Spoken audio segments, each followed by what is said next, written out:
So Ryan Tannehill, this kind of brings up a larger conversation. So he mentioned that, um, to his own reporters that he doesn't feel like he should mentor Malik Willis, who was the third round pick of the Titans this past year.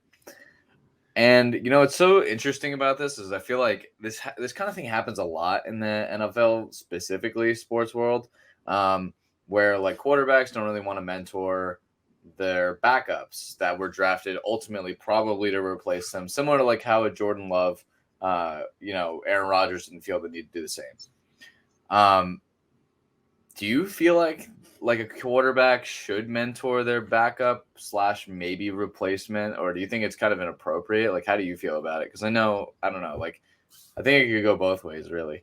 Yeah, I agree with that. It could go both ways. It really depends on the situation, in my opinion. So with this Tannehill situation, I think his response is just like immature, in my opinion.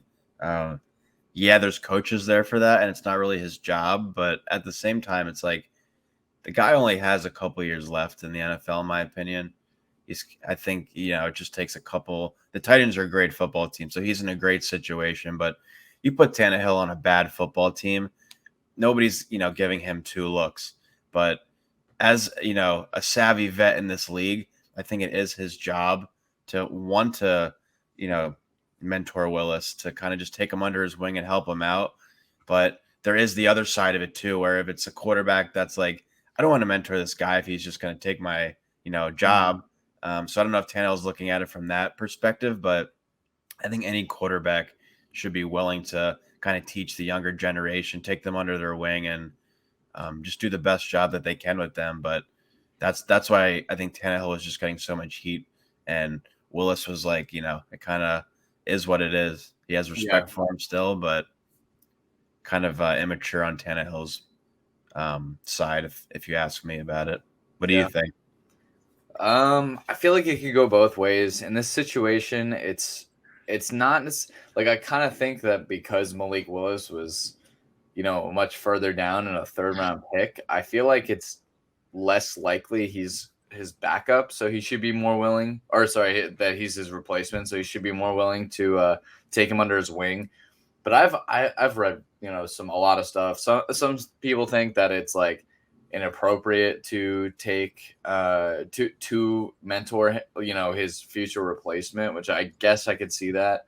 Um, I think I don't know. I kind of feel like he should be able to do that for, like you said. I mean, him Tannehill's a great quarterback. Don't get me wrong, but like him on another team probably isn't even close to being what he is on the Titans, just because their offense is so revolved around Derrick Henry's bull rushing, and if they don't have that, what do they have, right? So, Yeah, and I it's mean, interesting. It's interesting because I disagree with you on the fact that you say since he was a third round pick, he's less likely to take over Tannehill's job because he was supposed to be a first round pick, and mm, not really sure why he slipped so much to the third round. That really surprised a lot of people, but yeah, um, I don't know. I was never big on him, just kind of coming out of Liberty, but he still has so much talent. Liberty. Um, the floor's set pretty high for him. The bar's set pretty high for him, but I still think he could, have a lot of. I think he could have a very successful career in the NFL. He could prove a lot of people wrong. Mhm. Could very well end up being one of those quarterbacks that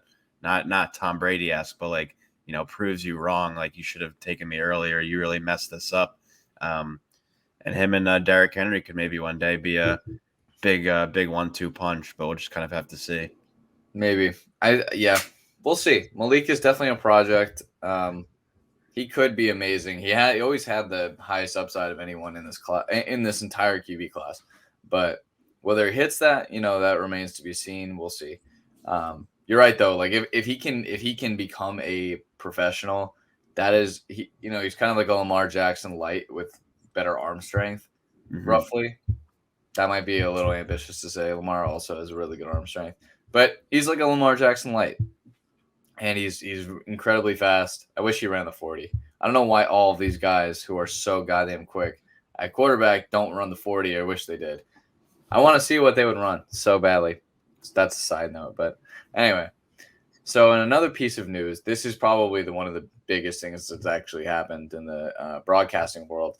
Tom Brady is signing one of the most insane deals, probably the most lucrative contract that has ever existed, with Fox being the lead analyst whenever he decides to retire. Um, 10 years, $375 million. What do you think of this? I mean, this is kind of interesting because does this say he's retiring after this year? And then the funniest thing is Fox has the Super Bowl this year. So do you think Greg Olson's actually done this during like bye weeks? Do you think that if the Bucks don't make the Super Bowl, that he's actually going to get thrown into the ring for the Super Bowl for broadcasting? I just don't think you can trust anything at this point because Brady could have one more season left in him. He could have another 3 seasons left in him. So you just kind of, it's one of those things you can't predict. You just have to wait and see. Like maybe, Yeah. who knows if he wins the Super Bowl, does he go out on top? What if he gets hurt? Because he hasn't he hasn't really sustained a very serious injury in a long time, but like he is old on the older side. So like He doesn't all it get takes is one big hit from Aaron Donald and it could end his career. But Yeah. he's just Brady's so talented and he came out of retirement for a reason. I don't think he came out just to play one more season. I think he's going to keep going. The contract though is just like It's it's bonkers. it's unbelievable to me because I'm not saying he's so versatile in the football world and he knows so much about football that I'm sure he'll be a great broadcaster, but he Mm. just hasn't. Again, at least I haven't seen him do like a play-by-play in a game yet.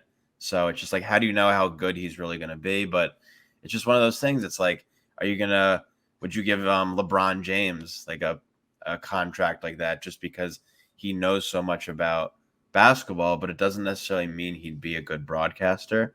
But That's that's true. kind of That's a fair yeah, comparison. it's kind of up for Yeah. debate. And then you look at Tony Romo, for example.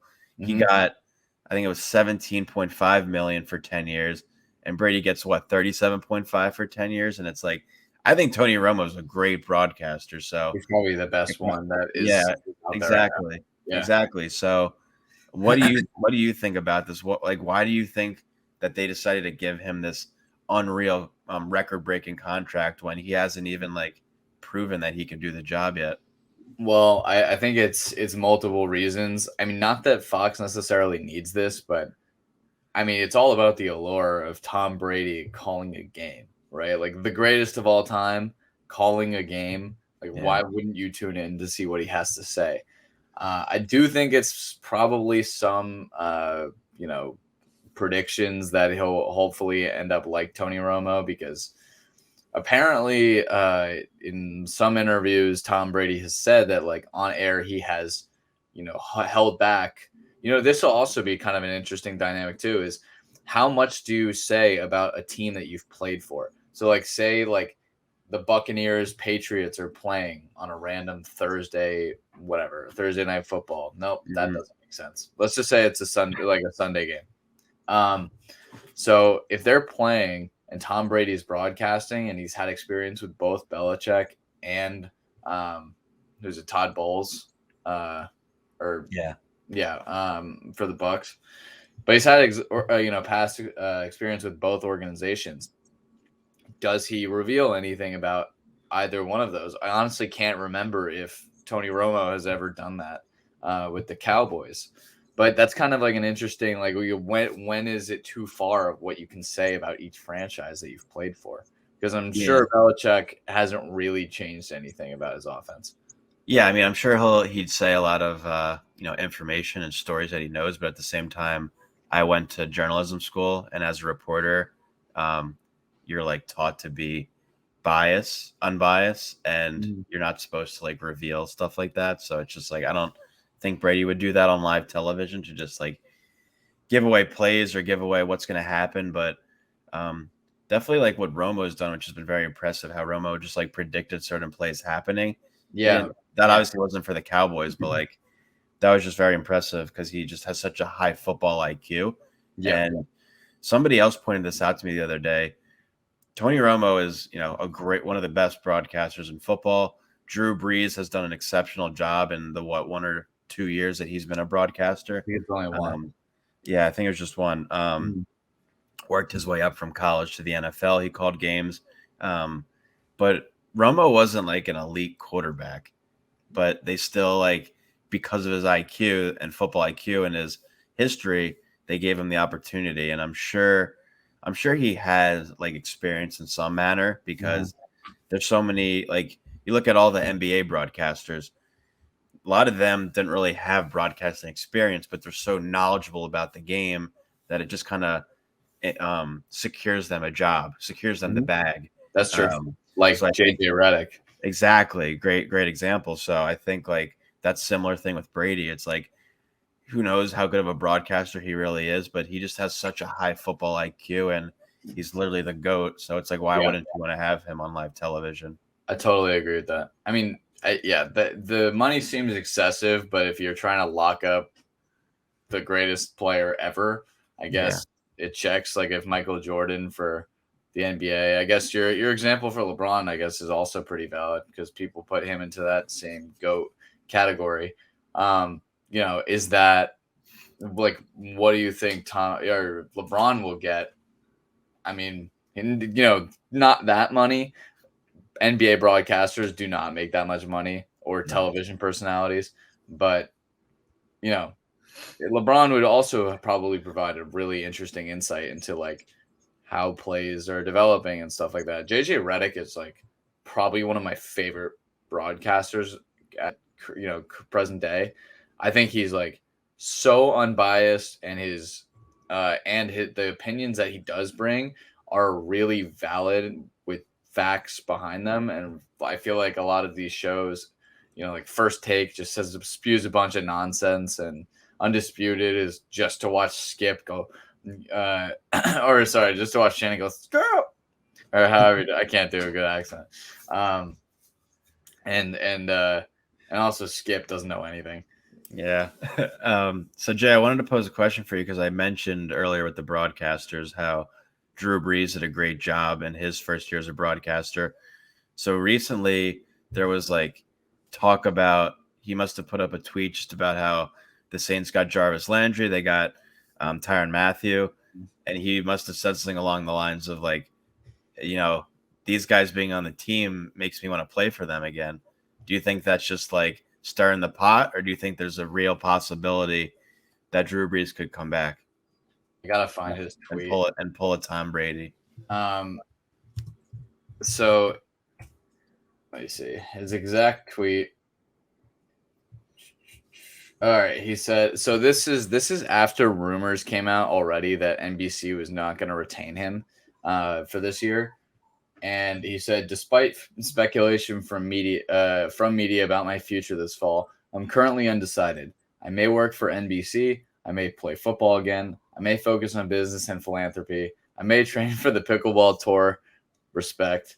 Respect. Good. Senior golf tour. Coach my kids, or all of the above. I'll let you know. So people, I honestly think this is all about nothing. That's how I really do believe that this and it's so funny because you look at um like our dynasty app, for example, Sleeper, and Drew Brees is the number one person that has been picked up since this has been said.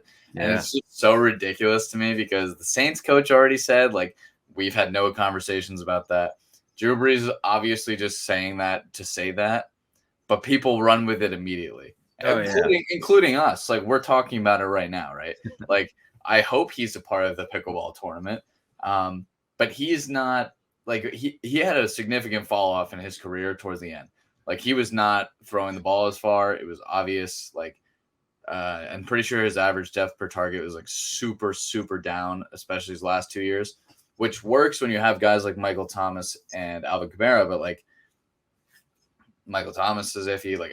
And also they're rolling the dice with Drew Brees. Or sorry, Jameis Winston. So I think it's all about nothing. I think he just knew that someone else broke the news before him, and I think maybe he'll go somewhere else for broadcasting. I'm not sure where else has openings. Truthfully, maybe like Amazon. Did Amazon? No, Amazon Prime also has two, don't they? Mm-hmm.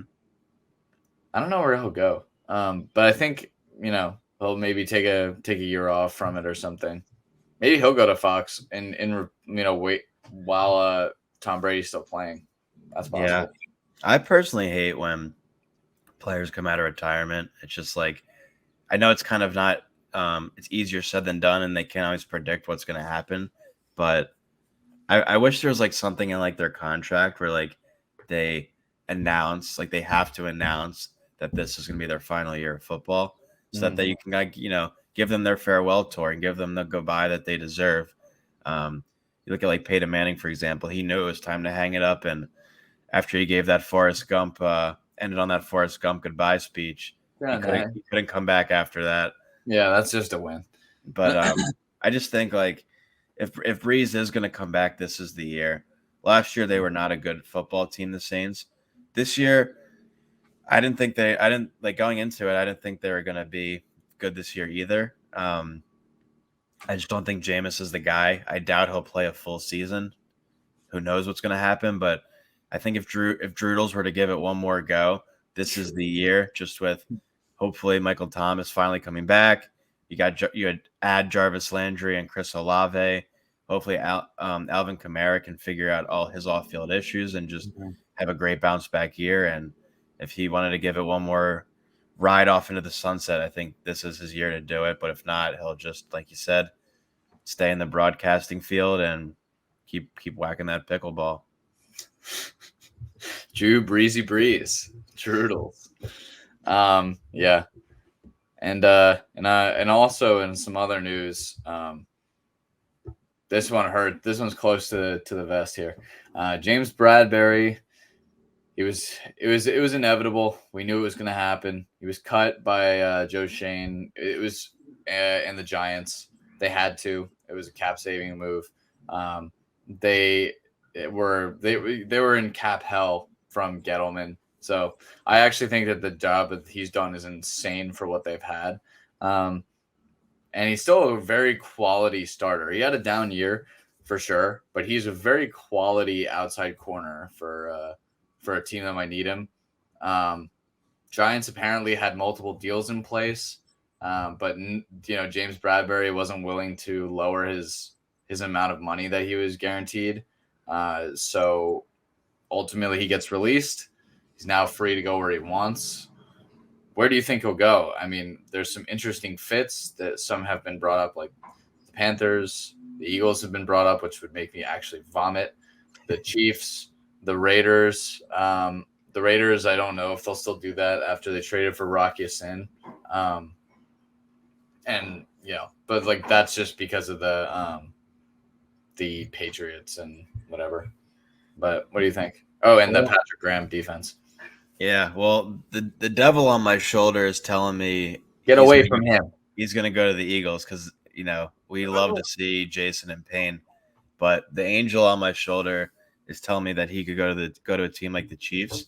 Um, I'm honestly surprised it's been what a week since they released him, I, and I thought it was Monday where he clears waivers. So yeah, I'm confused, to be honest. I yeah. thought If it's because he hasn't cleared waivers yet, I'm surprised that there hasn't been any talk about a team trying to take a shot at him because he has a lot of talent. Like you said, he had a little bit of a down year last year, but still a guy with a lot of upside and can bring a lot to the football field and a lot of defenses that could really use him. So, especially with losing Tyron Matthew, I think it makes sense for the Chiefs to want to go after him. yeah, I think it makes a lot of sense for the Chiefs. They just traded up to get who was it, Trey McDuffie, um, I believe, in the draft. But they still have holes. Legarius Sneed is a good player, but they need help and depth. Um, Yeah, and or, the yeah, Chiefs I feel like have always struggled at the cornerback position. I So agree with that. I They think that always have. they could definitely use someone like Mr. Bradbury. Yeah, and these are kind of we can kind of roll through pretty quick. But the Dolphins sign Sony Michelle, so now they Bum. have 5 running backs. It's like they and the Seahawks both have 5 running backs that have all. Correct me if I'm wrong, but I just feel like the Dolphins are not going to have any type of run game, and You think? they're just going to be relying on throwing the ball to Cheetah and um, why am I Jalen blanking on Waddle. why am I blank Jalen Waddle? Sorry, yes, Jalen Waddle, Mike Gesicki. Like as long as Tua can step it up and yeah, as long as Tua can step it up and do his job, Mm-hmm. there's no need for them to have any type of run game as they really haven't had any type of run game since Jay Ajayi.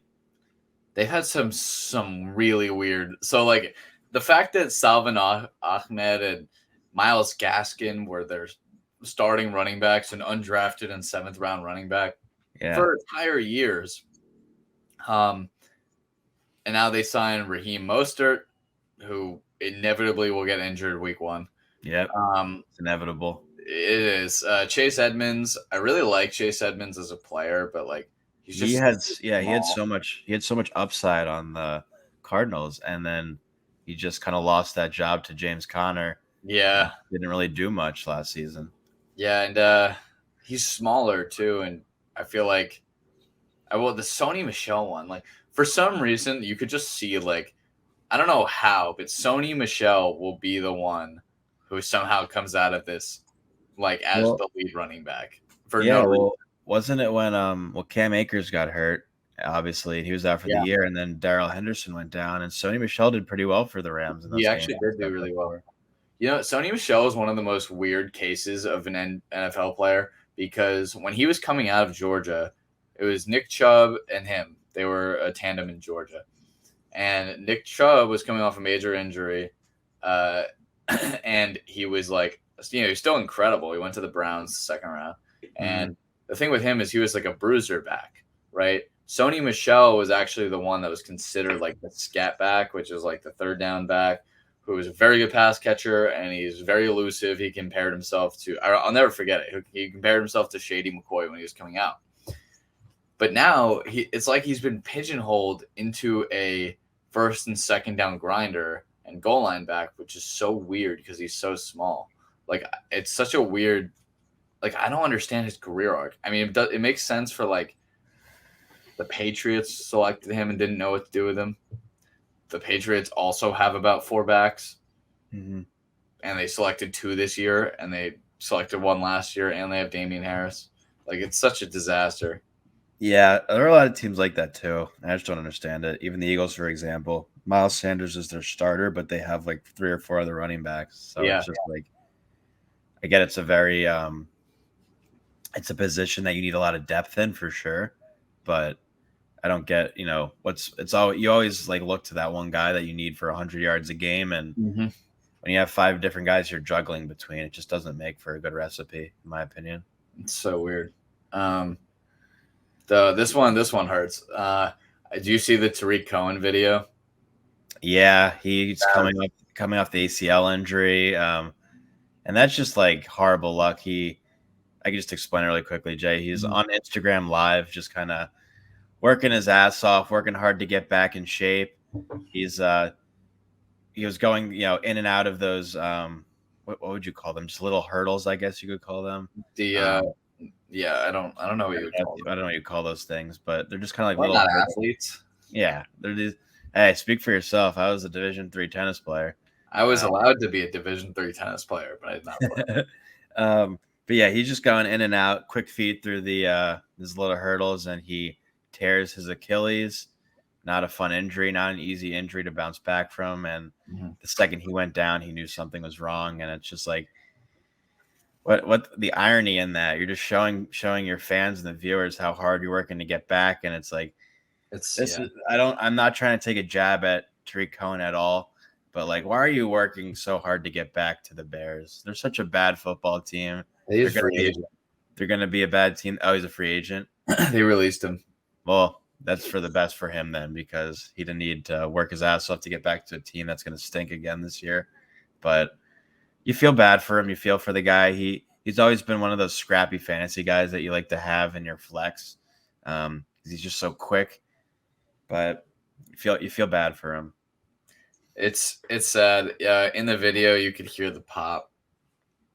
Yeah. It's so unfortunate, especially for a guy working back from. It was actually two things. I think it was in ACL and something else. Um, but yeah, so it's unfortunate. But um, I feel terrible just because not that I can relate to that in any way, and I'm sure you've had your fair share of injuries, Jay, with your your wrist and everything and your ankles. But yeah, I hurt my ankle recently playing basketball, and I haven't played for a month, and I miss playing so much, and I still am not like quite there yet. And it just makes you think like Derrick Rose, for example, you work so hard after an injury to get back on Mhm. the court and to finally get back out there, and then it's like a mental thing too because you have to just be like, I'm not going to get hurt again. I can't worry about getting hurt. I have to just go out there and do what I'm capable of doing, and the rest is out of my control. And to just work so hard to get back there from his ACL injury to tear his Achilles to it Yeah, going, it's just you feel bad for him. There's that's nothing else to it. what reminds me of that is like I was, I mean, this is kind of like a forgotten name at this point, but Paris Campbell, he has a YouTube channel and it for some reason came up on my recommended. I was like, I don't know, I was just watching it. I was bored. I was watching it, and it was interesting. He was talking about like he gets injured all the freaking time. Like Hmm. that's actually been his problem. Like he was teammates with Terry McLaurin in Ohio State. He was drafted before him to the Colts, and he was supposed to be the better player, and you know he just kept getting injured. He's obviously got loads of talent, but he was just injured, injured, injured. And he's talking about his favorite play in which he came back. He was working back from like an ACL tear or whatever, and working to get back on the field, and he makes this incredible catch touchdown. Right, it was like a 40-yard touchdown pass this past year, and on the touchdown pass broke his foot. Like it's like you just can't catch a break. Don't It's leave like don't leave out the fact of who threw him the touchdown. I left that out for a reason. Ginger Jesus. How is he still have a job?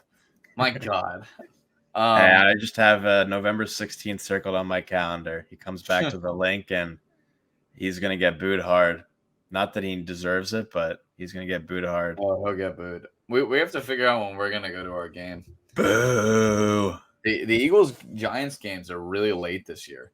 They always are because they're just the worst teams to watch. Yeah. So, Well, the one the one at the link I think is the very last week, which won't matter for the Giants at that point. So I don't want to go to that one. yeah, but we Um, came to you guys, so it's only right that you come to us, yeah, even but if we're freezing going our butts off and watching an atrocity of a game. going to the link is not safe for the Giants fans who are loud. It's fair. Um, so the other things. Oh, this is actually like the last really interesting piece of news, and then we'll kind of move from this to the NBA.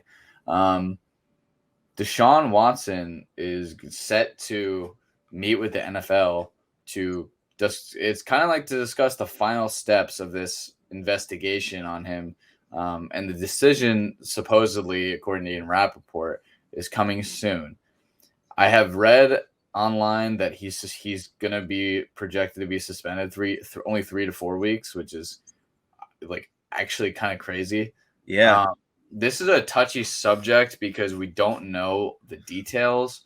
Um, it's tough because you'd think usually, the legal system's always innocent until proven. Sorry, yeah, innocent until proven guilty. Hmm. But 22 lawsuits, he's like, obviously something. He's a horrible person. Like something happened. I think. Um, in part of like a football analysis, though, Deshaun Watson, like, what does this mean for Baker Mayfield? I bet you didn't think I was going there. No, I did not. You hit me with the right hook. And a left jab.